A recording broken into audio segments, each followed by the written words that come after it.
Hi everyone. In this video, I'm going to walk you through all the steps that you need to complete to submit your Centralized Admission Process registration form. So at this point of time, you will not get an option to enter any institute preferences. This form is just to indicate that you're going to participate in the CAP rounds, which is the Centralized Admission Process rounds. And this is a mandatory step, so you cannot skip this particular step and then later get an option to participate in the CAP rounds. You have to fill this form. So make sure that you fill it before the deadline. So watch the video till the very end so that you don't make any mistakes while filling your application form. So let's begin. Now, before we get started, a couple of things. One is those of you who have already taken the Maharashtra MBA CET, you don't have to pay any registration fee for this particular form. So your CET payment that you did for your first attempt or second attempt or both attempts, that payment takes care of this application form also. So you will not have to pay anything extra. However, students who didn't do that and they're going to apply solely on the basis of their CMAT, MAT, ATMA, CAT scores, etc., they will have to pay the registration fee. The registration fee, if you're a general category candidate, that's going to be 1500 for you. And if you belong to reserved category, then it is going to be 1300. Also note that reservation is applicable only for Maharashtra candidates. So if you're, let's say, an all India candidate, you don't belong to Maharashtra, in that case, you will have to pay the registration fee, which is going to be 1500. So the reservation is not going to be applicable for you. So and this is only for students who have not registered for CET. Those of you who have already registered for CET and you attempted the CET, there's no payment that you will have to make. So let's go through all the important dates and then we'll talk about all the steps. Regarding important dates, the registration has already started and this will continue till 12 July up to 5 p.m. Now, in the past, they have typically extended the deadline, but I would suggest that you don't wait for that to happen. It may or may not happen, so we don't know. And you try and fill the form as soon as you can because there is also a document verification process which is a part of this, and it might take a while for that to happen. So it's better that you complete your registration as early as possible and do the document verification. For document verification, there are two modes that are available. There is E-Scrutiny, wherein all your documents get verified in electronic mode. And then there is a physical scrutiny as well, which is always a good thing to do if it is possible for you. Now, for some of you, there may not be a center available close by. So in that case, you can go for E-Scrutiny. And if your documents are more or less in place, I would say, wherein you have all the documents proper, then e-scrutiny works really well because you don't have to go anywhere from the convenience of your home. You can upload those documents. But if you have some issues in your documents, maybe there is a little bit of spelling change here and there, or in case you need to justify how you converted your percentage to CGPA or CGPA to percentage and all of that. So if there are any complications, then it is always better that you go for a physical scrutiny where you will be able to explain the case better to a person rather than going for e-scrutiny in such cases. But if there is no center nearby, obviously you have to choose e-scrutiny.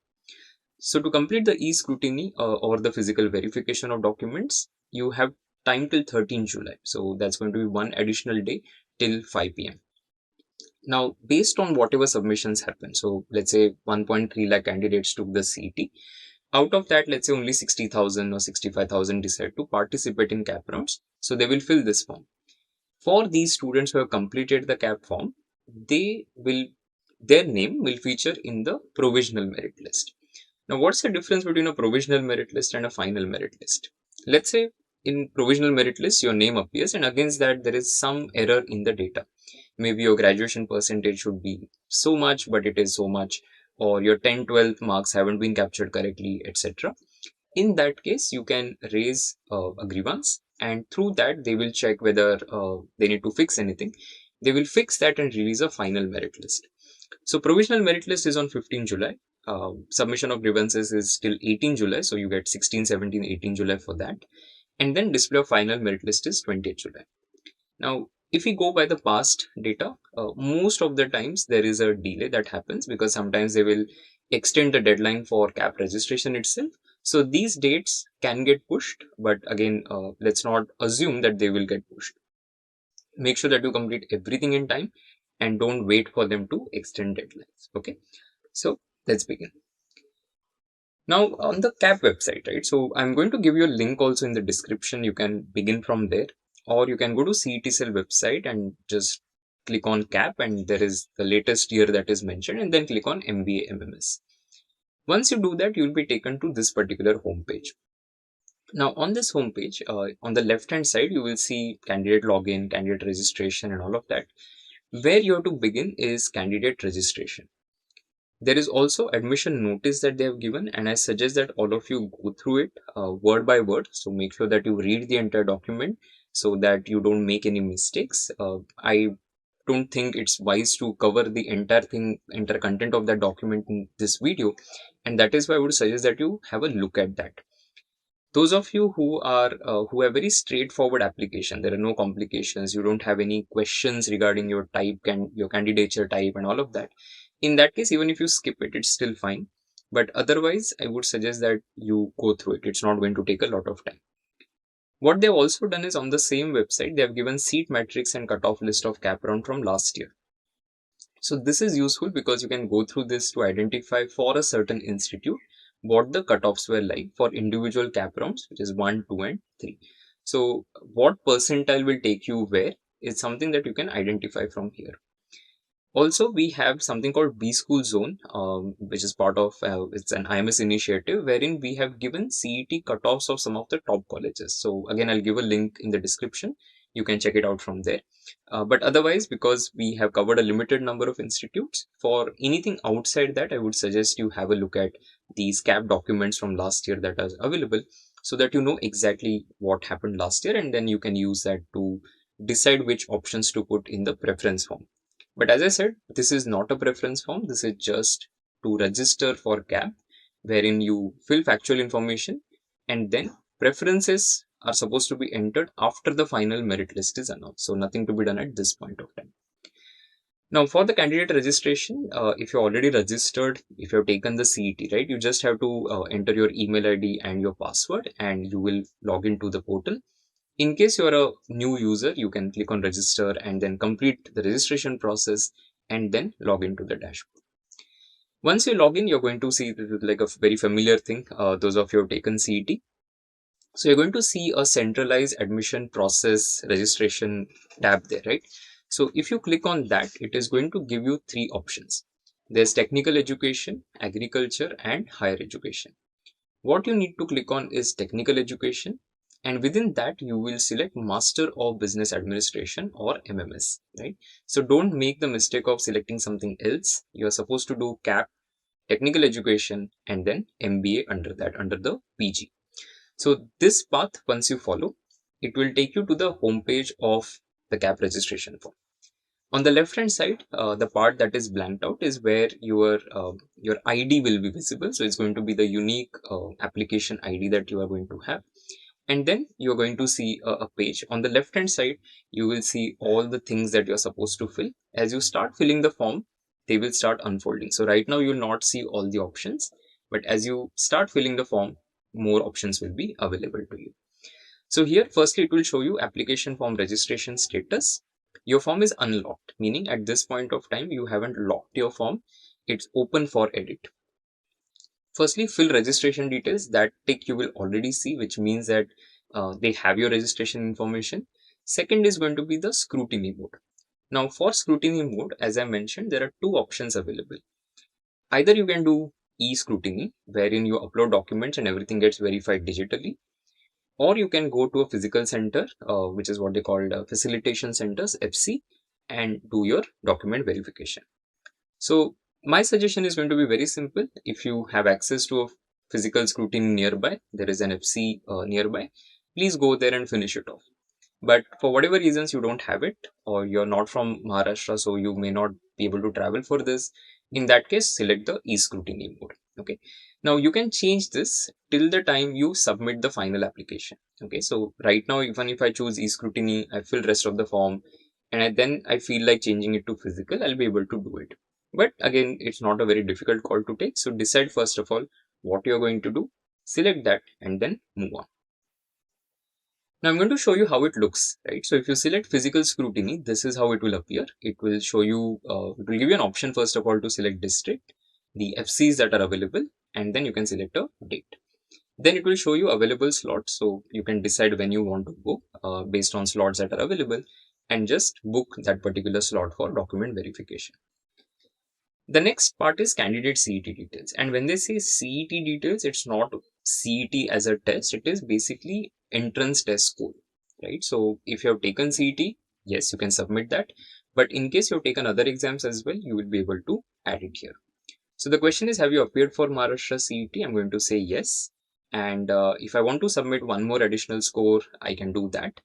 If you have taken multiple tests, you have to decide which score you want to submit. So the best percentile that you get, that is what you're supposed to enter. So let's say I've taken CAT, CMAT, MAT, ATMA, all of them. And now I have the best percentile in ATMA. That's what I should be entering. Now, those of you who have taken CET, firstly, you will select yes, have you appeared for Maharashtra MBA CET, and then in the instruction, they have clearly mentioned what you are supposed to do. Please enter roll number of best of 2 percentile. Enter your best score out of 2 attempts. So let's say you got a 99.13 in one attempt and 99.78 in the other. You are supposed to use the scorecard of 99.78 where you have better percentile. So the best percentile out of the two that you have, you're supposed to use roll number for that particular attempt. So you'll have your scorecard. In case you don't have it, on the dashboard it is still available. So if you hadn't downloaded it when the result was announced, you can still download it by the way. So please go and download it. You enter the roll number and then you enter the registration number.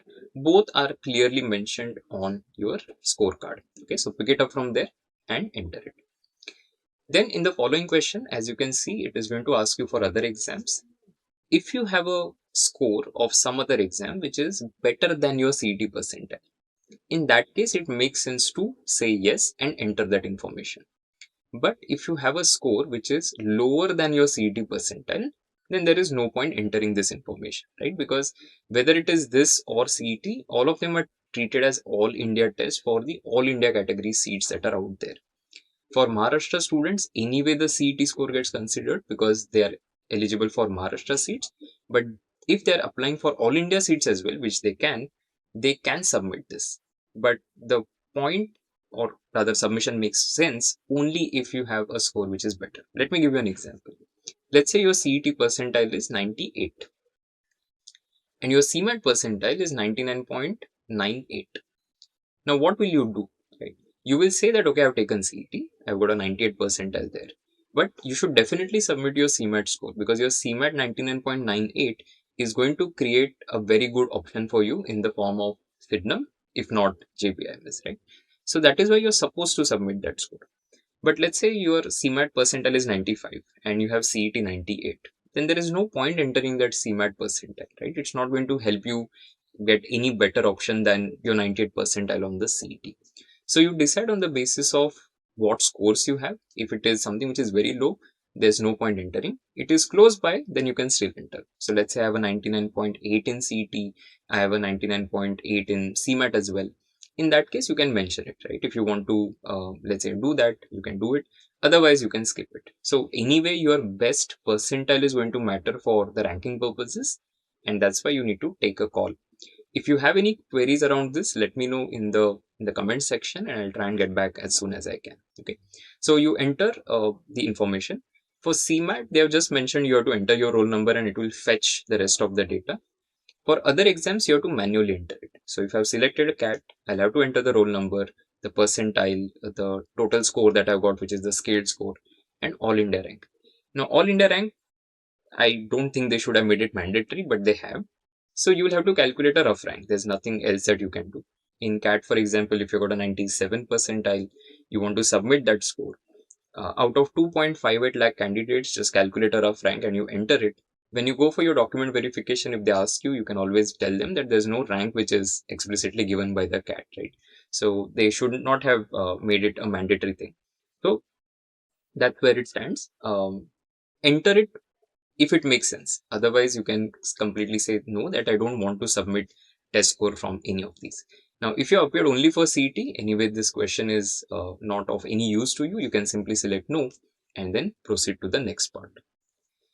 Now, what it will do is, because you submitted your CET roll number and registration number, it will match the name that you have with your name. And if it completely matches, it shows 1.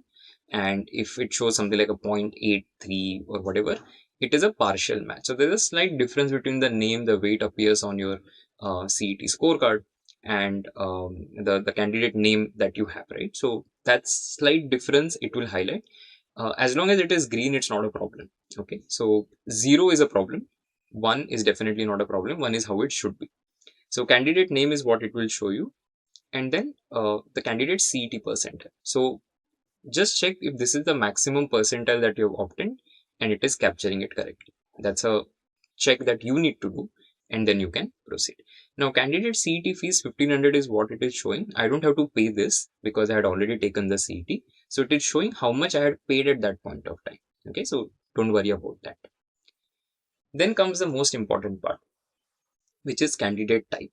Now, candidate type is extremely crucial because it ultimately decides what is going to happen, right? So your candidate type can be A, B, C, D, and there's a description that is given. Please read through this description. Okay, so read description of all A, B, C, D, and then whichever is appropriate for you, you're supposed to select that. Then there is candidate type E as well. Then there is OMS. So students who don't belong to Maharashtra are supposed to select OMS, right? Who are Indian nationals. Then there is JKPMSSS. There is Union Territory of Jammu and Kashmir and Ladakh migrant candidates, OCI-MH and OCI-AI. So go through all the types that are mentioned. Select the one that is the most applicable to you. Okay. Once you make this selection, then you move on. Again, till the time you submit the form, all of these things can be changed. Okay. But I would suggest that you read through it, select the one, and then move on. So you don't have to again come back and check whether you have entered the right information. So this is how it will show. If let's say somebody selects OMS candidate type, right? Your home university is just going to be other than home university, because they are not going to ask you which university even you studied at, because it doesn't matter for admissions. The moment you select OMS, your home university is other than home university by default. Now let's say I've selected type A. Okay, so somebody who, let me just take you back there. Type A is basically somebody who has done HSC or passing diploma, qualifying examination from a recognized institution in Maharashtra state, and candidate who is either domicile of Maharashtra or is born in Maharashtra. Now, if I select type A, this is how I'm going to get the next set of questions. So first, select the district from which candidate passing HSC or diploma in engineering, technology, pharmacy, etc. So, which is the city. Then district from which candidate has passed or appearing for graduation. So let's say you've done both from Mumbai city, it could be different as well. You just make that selection. It will automatically capture what your home university is, right? So depending on the choices that you have entered, it is going to show you what your home university is. Let's understand where this makes a difference. Now, in some B schools, in the centralized admission process, there are seats that are reserved for home university, and then there are seats reserved for outside home university, but they are in Maharashtra, and then there are OMS seats. In that case, your home university makes a difference. But there are some B schools where there is no bifurcation of home university and outside home university. These are state seats and then all India seats. In that case, your home university does not make a difference. But because you're going to apply colleges across the board, your home university capturing is important, and that is why they will do it. So as your candidate type is A, you're required to scan and upload any one of the documents given below. So in every question, they will show you what documents you need to upload. So here, for example, it's showing me that I can either give a domicile certificate or a birth certificate or a school living certificate. Now, out of the three, I have to upload only one of them. So I might say, okay, fine, I want to upload my birth certificate. Then we move on. So save and proceed, and then you move on to the next question, which is category selection. Within category, the first question is whether you are general or reserved. And as I said, reservation is applicable only for Maharashtra candidates. So let's say I select reserved. I need to select my category, the subcategory from the drop down. Then select status, whether I have the certificate available, not available, I've applied but I've not received, and so on.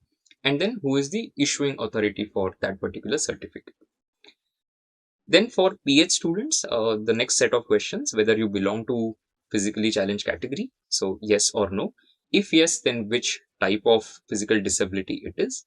Then there are questions related to defense details, so whether your parent is a defense personnel, are the candidates' parents domiciled in Maharashtra, and so on and so forth. Whatever is applicable to you, you select that. If it is not applicable, just say no, no, and you can proceed. Now let's say you are selected general category. Now for general category, it will also ask you whether you belong to EWS or not. Again, the options are available, applied, but not received, and not available when it comes to the certificate. Okay. I hope all of you have already applied for your certificate if you don't have one. And those of you already have, there's nothing that you need to do. You just need to select available and then you can proceed.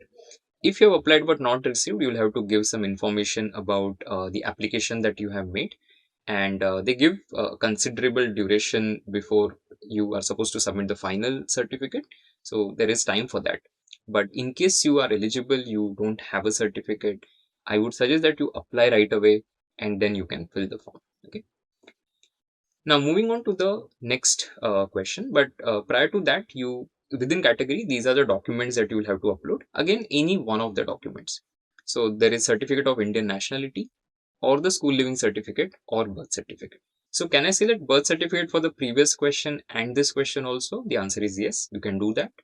So if it is going to be used for the previous one and here, it will ask you to upload it only once at the end. But let's say there I select birth certificate, here I select school living certificate. It will ask me to upload both the documents at the end of this. Then comes the qualification details. Now under qualification, they ask you 5 things. First is SSC. You just have to enter obtained marks and maximum marks. You're not supposed to do any best of 5 or whatever. All the subjects that appear on the mark sheet, you can enter them. Then you have, because at the document verification, they're going to look at that, right? So instead of doing best of 5, you can do all the subjects that appear on the mark sheet. But again, if you think, no, I want to enter my best of 5, right? Uh, Select physical scrutiny in that case. Okay, so that when you go there, you can explain it to them that this is what I have done, rather than having e-scrutiny, because otherwise there will be some to and fro that will happen. So if your best of 5 is considerably higher than your SSC aggregate, I would suggest that you can always do that, but select physical scrutiny. Okay. Then SSC Mathematics, SSC Science, and SSC English. Now, some of you may not have some of these subjects. In that case, whichever is the closest representation of it, right? So if you didn't have, let's say, mathematics as a subject, but there's some sort of, let's say, an applied mathematics or statistics kind of a subjects, then you can use that. But again, do physical scrutiny in this case. Okay, I'm guessing most of the students will have math, science, English. The subject name might be a little different, but mostly everybody has math, science, English in the 10th level. So I hope all of you will have that. You're supposed to enter obtained marks and total marks. It will auto calculate your percentage. But if you have any concern in any of this, select physical scrutiny. That's the safest option that you can have. Finally, 12th HSC diploma, whatever is applicable, the aggregate is what they're looking at. So all semesters or whatever you had as trimesters, etc. Put all of that together and you can enter it. Those of you who had 12th as a standalone thing, you can use your final 12th mark sheet that you have to enter this information. See, whatever you enter here, you have to give a document which is in line with the data that you enter here, right? So that's why if you're submitting your 12th mark sheet, whatever subject that you have on the mark sheet, you should include them, so that even if you do e-scrutiny, they don't come back and say you have not included a particular subject. Okay. Then the graduation part. Now in graduation, the first question is graduation stream. You select whatever is applicable. Then you enter the university from the drop down. Then place of passing, whether it is India, abroad, etc. Graduation type, graduation year, what's the status, have you passed, have you appearing, whether it is percentage or CGPA. It's a very straightforward thing, so not too complicated. And you're supposed to enter the graduation aggregate marks. So I've selected passed. It's asking me the obtained marks, the total marks, and percentage. Okay. So just enter this information. Percentage gets auto calculated anyway. So obtained marks and total marks. Once you do this, you've completed the qualification details part of it. Now in the next step, it is going to show you a long part, which is personal and contact details. So I haven't selected the entire personal thing because it's pretty straightforward. It's just there. You need to verify that information. So it will show you your name, your mother's name, date of birth, gender, APAR ID, and all of that. So just go through that page. But on that page, there is something very, very important, which is Orphan and TFWS. So if you belong to these two categories, make sure that you go through this section.